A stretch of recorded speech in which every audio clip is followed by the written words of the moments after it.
আজ আমরা যে বিষয়গুলো নিয়ে আলোচনা করব সেগুলো বেশ কিছু উৎস থেকে উঠে এসেছে। মানে বিশেষভাবে অহিংসা, করুণা আর একটা জরুরি মানবিক জাগরণের কথা বলা হচ্ছে।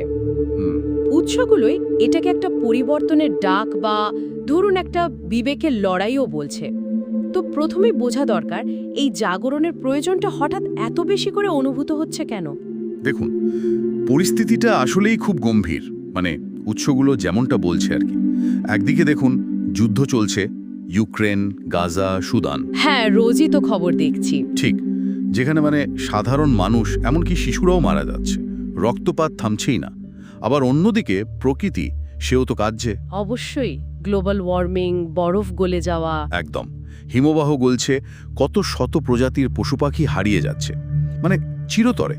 আর এই ভয়ঙ্কর সংকটের সময়েও আমরা মানুষরা কি নিয়ে ব্যস্ত? ধর্ম, জাতি, কে কি খায়। হ্যাঁ, এই বিভেদগুলো তো কমছে না, বরং বাড়ছেই মনে হয়। ঠিক তাই। কে কার ঈশ্বর বড়, এইসব তর্ক চলছে, কিন্তু আসল প্রশ্নটা তো হারিয়ে যাচ্ছে। উৎসগুলো সেটাই সামনে আনছে। কিভাবে প্রাণ বাঁচাবো, কিভাবে এই পৃথিবীটাকে বাঁচাবো, এই যে একটা জরুরি অবস্থা, এখান থেকেই আজকের এই গভীর আলোচনা শুরু। হ্যাঁ, আর এই জরুরি অবস্থার মধ্যেই উৎসগুলো বলছে আমাদের নিজেদের ভেতরের দিকে তাকাতে, তাই না? মানে অন্তরের দিকে তাকানো বা বিবেককে জাগিয়ে তোলার কথা বলছে। একটা সূত্রে যেমন দেখলাম বলছে ধর্মের নামে নয়, আজ দরকার মানবতার ভাষায় কথা বলা। কিন্তু এই যে শব্দটা বিবেকের লড়াই, এটা বারবার আসছে। এর মানেটা ঠিক কি? এটা কি শুধুই নিজের ভেতরের কোনো দ্বন্দ্ব, নাকি বাইরের কোনো কিছুর বিরুদ্ধে লড়াই? খুব ভালো প্রশ্ন। উৎসগুলো থেকে যা বুঝতে পারছি, এই বিবেকের লড়াই ব্যাপারটা ঠিক একরৈখিক নয়। মানে এর অনেকগুলো স্তর আছে। এটা অবশ্যই নিজের ভেতরের লড়াই। আমাদের যে উদাসীনতা, যে স্বার্থপরতা, যে আমরা বিভেদ করতে শিখি, এগুলোর বিরুদ্ধে তো বটেই। কিন্তু এটা বাইরের লড়াইও। যে ব্যবস্থাগুলো, যে মানসিকতা এই ধ্বংস বা এই বিভেদকে আরও উস্কে দিচ্ছে, তার বিরুদ্ধে একটা অবস্থান নেওয়া। উৎসগুলো কিন্তু পরিষ্কার বলছে এটা কোনো নির্দিষ্ট রাজনৈতিক দল বা কোনো ধর্মীয় গোষ্ঠীর লড়াই নয়। তাহলে কার লড়াই?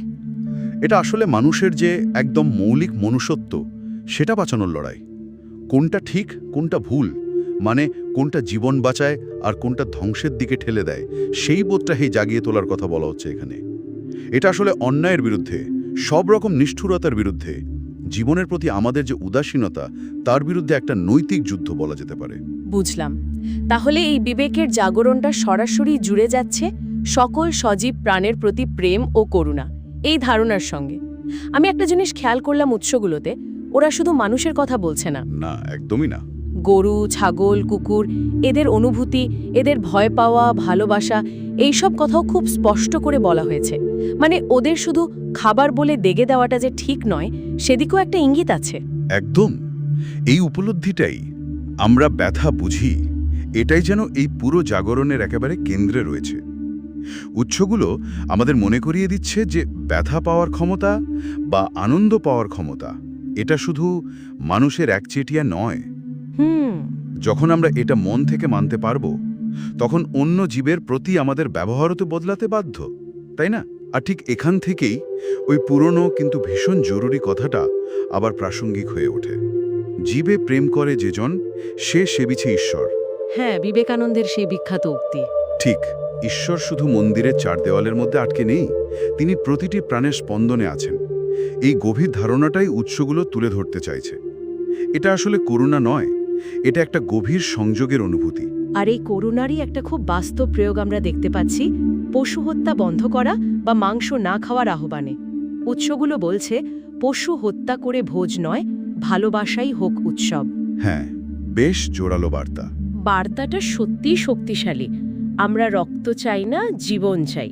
কিন্তু এখানে একটা প্রশ্ন জাগে, উৎসগুলো কি ব্যাখ্যা করছে যে এই একটা কাজ, মানে মাংস খাওয়া ছেড়ে দেওয়া, এটা কিভাবে বৃহত্তর অহিংসার সঙ্গে বা এই যে এত বড় বড় সংকট চলছে পৃথিবীতে তার সঙ্গে যুক্ত? মানে আমিষ ছেড়ে দিলেই কি যুদ্ধ থেমে যাবে? দেখুন, উৎসগুলো হয়তো সরাসরি এভাবে বলছে না যে মাংস খাওয়া ছাড়লেই যুদ্ধ থেমে যাবে। ওটা একটু সরলীকরণ হয়ে যায়, কিন্তু তারা একটা গভীর সংযোগের দিকে অবশ্যই ইঙ্গিত করছে। সেটা কি রকম? যখন আমরা এটা স্বীকার করি যে অন্য প্রাণীরাও কষ্ট পায়, ওই যে বললাম, কারণ আমরা ব্যথা বুঝি এবং সেই কারণে আমরা নিজের ইচ্ছায় তাদের হত্যা করা বা কষ্ট দেওয়া থেকে সরে আসি, তখন আসলে আমরা অহিংসার একটা অনুশীলন করি, প্রতিনিয়ত করি। আচ্ছা, একটা প্র্যাকটিস। হ্যাঁ, একটা চর্চা। আর এই চর্চাটা আমাদের চেতনাকে, আমাদের সংবেদনশীলতাকে আরো বাড়িয়ে তোলে। যে মন একটা পশুর কষ্ট বুঝতে পারে, সে একই মন তো মানুষের কষ্ট বা প্রকৃতির ধ্বংসের প্রতিও উদাসীন থাকতে পারে না, তাই না? তা ঠিক। তাই পশু হত্যা বন্ধ করাটাকে উৎসগুলো দেখছে অহিংসা আর করুণার যে বৃহত্তর সংস্কৃতি, তারই একটা জরুরি অংশ হিসেবে, যেটা শেষ পর্যন্ত সব ধরনের হিংসা কমাতেই সাহায্য করবে। এটা আসলে জীবনের প্রতি একটা শ্রদ্ধার প্রকাশ। এখানে একটা বেশ ইন্টারেস্টিং পয়েন্ট উঠে আসছে। উৎসগুলো বারবার বলছে ধর্ম নয়, দয়া চাই, বা আরও সরাসরি আমাদের ধর্ম একটাই, মানবতা। এটা তো প্রচলিত অনেক ধারণাকে বেশ চ্যালেঞ্জ করছে, তাই না? অবশ্যই করছে। তাহলে কি উৎসগুলো প্রচলিত ধর্মগুলোকে অপ্রয়োজনীয় বলছে বা বাতিল করে দিচ্ছে? না, ঠিক বাতিল করা বা অপ্রয়োজনীয় বলা সেরকম নয়।